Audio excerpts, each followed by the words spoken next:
And the supply chain is just one part of the difficulties that hospitals are facing as the Omicron variant continues to take its toll. And so for more from the front lines, we are joined now once again by Dr. Amanda Novak of Baptist Health in Little Rock. Dr. Novak, thanks so much for speaking with us today.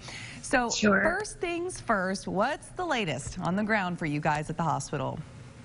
Yeah, it's pretty stressful, to be honest. We've seen a decrease in the testing and the drive-through, but I'm still seeing a lot of volume in the emergency department and then just a lot of admissions. And around the state, things have gotten pretty tight. And so we're back in that place where we're just trying to find beds for everybody. And so it's been a little tense, to be honest. Yeah, I can only imagine. And so for those who are getting COVID now, what treatment options are available, and at what point should someone seek care at a hospital, even though I know you guys are slammed right now?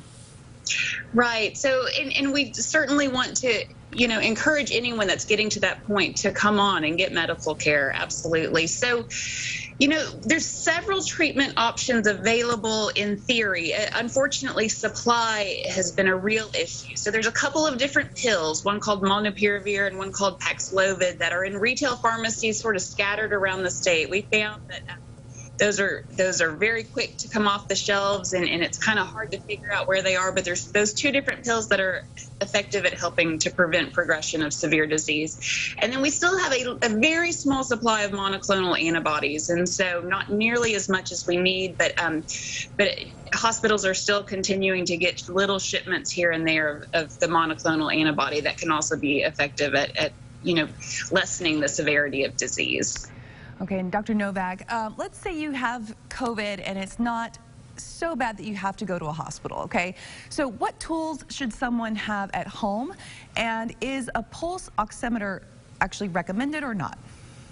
So a pulse oximeter is actually one of my favorite tools to help us determine, who's really sick and needs medical care and who can continue to do well at home. COVID makes you feel bad. I mean, it feels awful. And so just going on kind of a feeling how crummy you are, that's not always a good gauge. A pulse oximeter, it gives you an objective number of how much oxygen you have in your blood. And so they can be a little finicky. You want your fingers to be warm, and you want to check it on different fingers and make sure that you're getting an accurate reading. But I think that can be really helpful to have at home.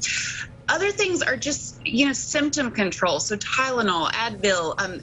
We're seeing a lot of really sore throats. So even just some throat spray to help numb that is those sorts of things can be really helpful and are some of the best tools that we have, really.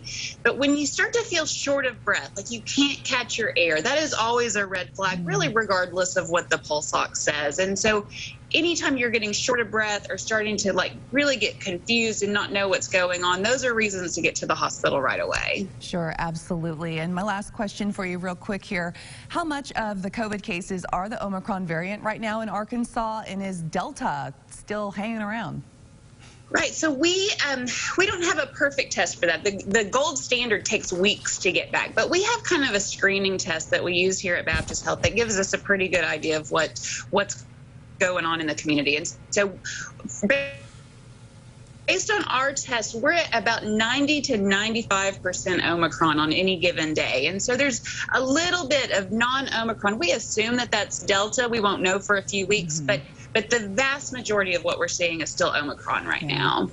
It is rampant, that is for sure. Dr. Amanda Novak, thank you so much for joining us again. We really appreciate your time. Sure. Thanks for having me. Thank you.